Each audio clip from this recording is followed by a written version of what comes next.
श्री सीताराम। शिखावस्थी के चैनल में आप सभी का स्वागत है। मैं हूँ शिखावस्थी। अमावस्या तिथि। अमावस्या तिथि पितरों के निमित्त होती है। अमावस्या तिथि पर जो भी दान पुण्य किए जाते हैं वह पितरों के निमित्त ही किए जाते हैं, उन्हें प्रसन्न करने के लिए किए जाते हैं। ऐसे में वैशाख मास की अमावस्या तिथि पितरों को प्रसन्न करने के लिए बहुत ही ज़्यादा महत्वपूर्ण मानी जाती है, क्योंकि वैशाख के महीने में जल दान का विशेष महत्व होता है, स्नान का बहुत विशेष महत्व होता है। और जल दान और सुबह प्रातः स्नान से ही हमारे पूर्वज बहुत प्रसन्न होते हैं। इसीलिए कहा जाता है कि वैशाख के महीने में पितरों को प्रसन्न करने के लिए भी जो कार्य किए जाते हैं वह बहुत जल्द फलीभूत होते हैं, उससे बहुत जल्द हमारे पितर जो हैं वह प्रसन्न होते हैं।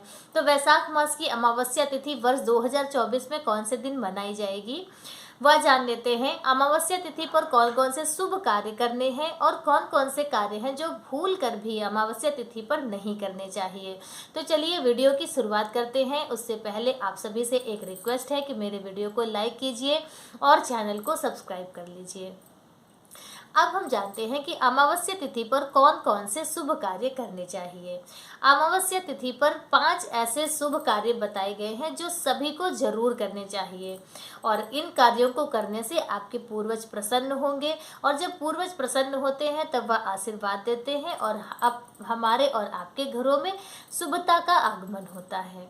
तो सबसे पहला कार्य है कि अमावस्या तिथि पर ब्रह्म मुहूर्त में या सूर्योदय से पहले उठकर स्नान जरूर करना चाहिए। यदि आप कहीं पवित्र नदी में स्नान कर रहे हैं तो बहुत ही अच्छी बात है, नहीं तो घरों में स्नान कर लेना चाहिए। स्नान के साथ ही जल दान करना चाहिए। जल दान में सबसे पहले आप सूर्य भगवान को अर्घ्य दान दें, भगवान भोलेनाथ पे जल चढ़ा के उनका अभिषेक करें, अपने पितरों के निमित्त तर्पण करें, और इसके साथ ही तुलसी माता को भी आप जल दान करें।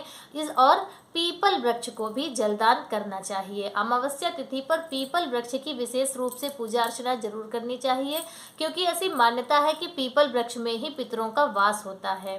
तो इसलिए पीपल वृक्ष पे सुबह के समय आप जलदान करें, उनकी परिक्रमा करें, प्रणाम करें, और शाम के समय वहां पर दीप दान जरूर करें। इससे आपके पूर्वज बहुत प्रसन्न होते हैं। साथ में इस जल दान करने के साथ आपको अन्नदान जरूर करना चाहिए। अन्नदान के लिए आप कच्चा भोजन भी दान कर सकते हैं और बना हुआ पका भोजन भी आप भोजन किसी ब्राह्मण को बुलाकर अपने घर में करा सकते हैं।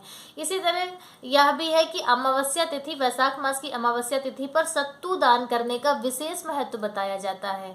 सत्तू दान करने से सुख सौभाग्य की प्राप्ति होती है, इसीलिए वैशाख की अमावस्या को सतुआई अमावस्या के नाम से भी जाना जाता है।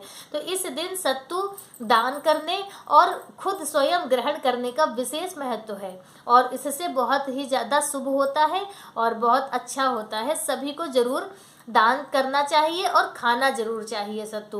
देखिए, सत्तू 2 अनाजों से मिलकर बनता है, एक तो है जौ और दूसरा है चना और जौ मिलाकर सत्तू बनता है। जौ माता लक्ष्मी का प्रिय अनाज होता है और जो चना है वह भगवान नारायण का प्रिय है। तो इसलिए इन दोनों को मिलाकर जब वह कोई अन्न बनता है तो वह बहुत ही शुभ होता है। तो इसलिए सत्तू अमावस्या तिथि पर जरूर दान करने चाहिए। और जब आप सत्तू दान करेंगे तो उससे आपका अन्नदान भी हो जाएगा। साथ में आप भोजन भी बनाकर खिला सकते हैं। अमावस्या तिथि पर खीर पूड़ी जरूर बनानी चाहिए। कहते हैं कि पितरों को पकवान वाले भोजन जैसे खीर पूड़ी है, कचौड़ी है, तो यह सब जो भोजन होता है वह ज़्यादा उन्हें पसंद होता है, वह ज़्यादा प्रिय होता है। तो इसलिए आप खीर पूड़ी का भी भोग लगा सकते हैं। और यदि आप खीर पूड़ी नहीं बना सकते हैं तो कच्चा अनाज, दाल, चावल, आटा इत्यादि सभी कुछ निकाल कर भी आप अपने पितरों के निमित्त अन्नदान जरूर कीजिए और जरूर करना चाहिए।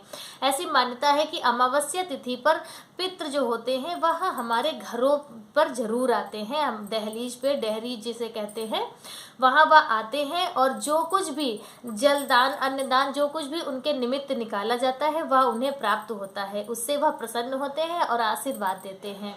तो इसलिए अमावस्या तिथि पर यह शुभ कार्य जरूर करने चाहिए। एक मान्यता यह भी है कि जो पितृलोक है वहाँ पर जल की कमी होती है, तो इसलिए पितरों को जलदान अवश्य करना चाहिए। अब आप जलदान कैसे कर सकते हैं? आप किसी प्यासे को पानी पिला सकते हैं, कहीं पर प्याऊ लगवा सकते हैं, या फिर जहाँ पर प्याऊ लगी हो, जैसे पौशाला इत्यादि खुली होती हैं, तो वहाँ पर आप अपनी मदद थोड़ी बहुत उनको सहायता कर सकते हैं उनकी, तो इससे भी आपका जलदान का जो पुण्यफल है वह आपको प्राप्त हो सकता है। तो इस तरह से शुभ कार्य को करके आप भी अपने पूर्वजों को जरूर प्रसन्न कीजिए। पूर्वजों का खुश होना बहुत जरूरी होता है, इससे पितृदोष से मुक्ति मिलती है। इसके साथ ही एक महा उपाय भी है जो पितृदोष से मुक्ति आपको बिल्कुल दिला देगा। यदि आप उस उपाय को करते हैं तो आपको निश्चित तौर से पितृदोष से मुक्ति मिलेगी। अब हम उन कार्यों को जान लेते हैं कि जो कार्य हमें अमावस्या तिथि पर भूल कर भी नहीं करने चाहिए। सबसे पहला कार्य है कि अमावस्या तिथि पर कभी कोई मांगलिक कार्य नहीं करने चाहिए, कोई शुभ कार्य नहीं करने चाहिए। शुभ कार्यों में है जैसे कोई अच्छी और बड़ी चीज़ की खरीदारी, जैसे कि आपको कोई प्रॉपर्टी लेनी है, उसकी लिखा पढ़ी आप उस दिन ना करवाएं अमावस्या तिथि पर। और उसके साथ ही कोई बड़ी चीज़ जैसे कि कोई सामान है बड़ा आपको घर लाना है तो वो ना लाएं। नए कपड़े वस्त्र इत्यादि जैसे होते हैं वह अमावस्या तिथि पर जहाँ तक हो सके तो बचाव करना चाहिए, या शुभ कार्य अमावस्या तिथि पर नहीं करने चाहिए। और इसके साथ ही है कि अमावस्या तिथि पर लहसुन प्याज या मांस मंदिरा इत्यादि का सेवन नहीं करना चाहिए, ना घरों में बनना चाहिए। यदि आप ब्राह्मणों को बुलाकर भोजन करा रहे हैं तो बगैर लहसुन प्याज का भोजन उन्हें बनाना चाहिए, क्योंकि जब शुद्ध सात्विक भोजन बनता है और उसकी खुशबू आपके घर के आसपास होती है तो उस खुशबू से भी आपके पूर्वज तृप्त होते हैं। तो इसलिए अगर आप पका हुआ भोजन ब्राह्मणों को खिला रहे हैं तो शुद्ध और सात्विक भोजन ही उन्हें कराएं। इससे भी आपके पितृ बहुत ज़्यादा प्रसन्न होते हैं और वह तृप्त भी होते हैं।